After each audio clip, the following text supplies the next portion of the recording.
Hi everyone, this is Tim, a Canadian girl.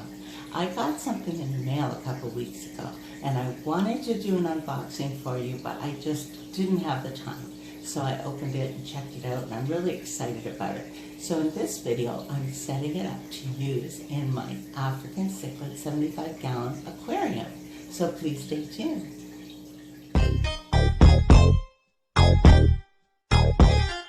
Before I even begin, I must apologize for the glare, but it's daytime, so I can't really get around that unless I change my water changing schedule to night changes, but that's not going to happen. I have something new to share with you. It will be going into this aquarium as I go through the steps of my water change. So this is a box filter that Eric, aka FISHMAN, made and sent me. I'm really anxious to use it. I got it about a week ago, but I just haven't had time. So this is really exciting for me. So I'm taking it apart, and there's a piece of diffuser in the bottom, which I would imagine would give more airflow.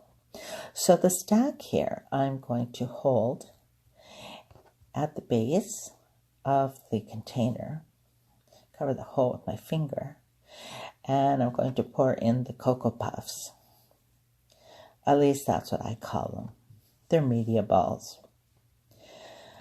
And the next thing I'll add is this, the separation disc goes next. So I'll slide that down and kind of press it so it's level. Give it a little shake. There. Next I add a piece of foam. This is just a nice reticulated sponge. On top of that, I have pre-cut some cotton quilt batting, and I will tuck that in there. Now I'm trying to get it even and level, but not squeezed in. I just want it to be nice and not squished. So then on top of that, I am going to, because I have some room, I'm going to cut out another little piece of sponge. I'll just use this as a guide and cut around the lid just so it's a perfect fit. Oh, I just realized that smudge is on the table helping me. So I'll poke a hole in there for the stack to fit through. Lay it on top. Just tap it down, but I'm not squishing it. So there we go. It is all ready. I'll just have to put the lid on. Make sure that the stack is coming out the hole. And there we go. Sponge in, and it's ready. Here is my trusty submersible pump that I attach to my python and slide into the tank to start draining the water. Boy, it makes me laugh when I think of how I have changed from lugging pails to having a python and now adding the submersible pump. It has made the job so much easier. There we go. Well, here's my pump, working hard. I don't know what I would do without my python and my submersible pump. So here's my 5-gallon pail I used to mix my conditioner prior to adding it to the aquarium. And here is the filter floss that I removed from the polisher. The polisher bottle is over here with screens that I will have to refill in a few minutes. So there are many conditioners that you can use. I prefer Seekum Safe for all my large tanks. It's basically the same thing as a powdered form of Prime. This 1 kilogram bottle will last me about a year. I also have baking soda ready. When I begin to add the treated water, I also add a couple tablespoons of baking soda to stabilize the pH level. I do this for all my water changes in all my tanks. This is a tidbit of information I'd like to share with you.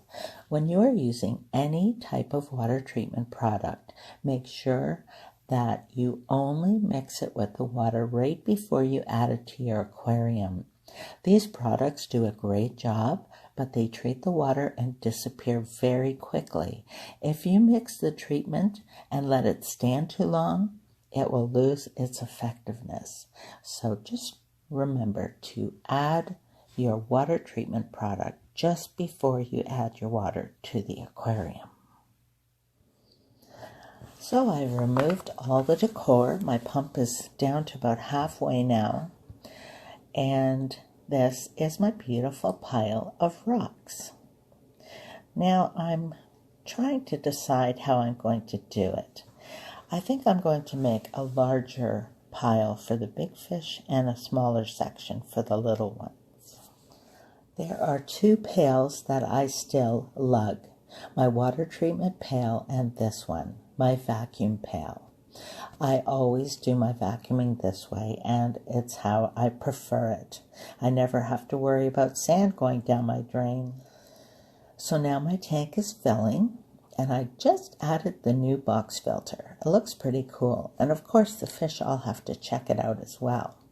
So in the description below, I will leave a link to FISHMAN's channel, and I'll also leave a link to the video where he made this filter. All done. So you can see the box filter in the back corner. I usually have a sponge filter there, but with this new box filter, I thought this was the perfect aquarium to use it in. Now, when I was doing the scape, I created a large rock pile for all the fish.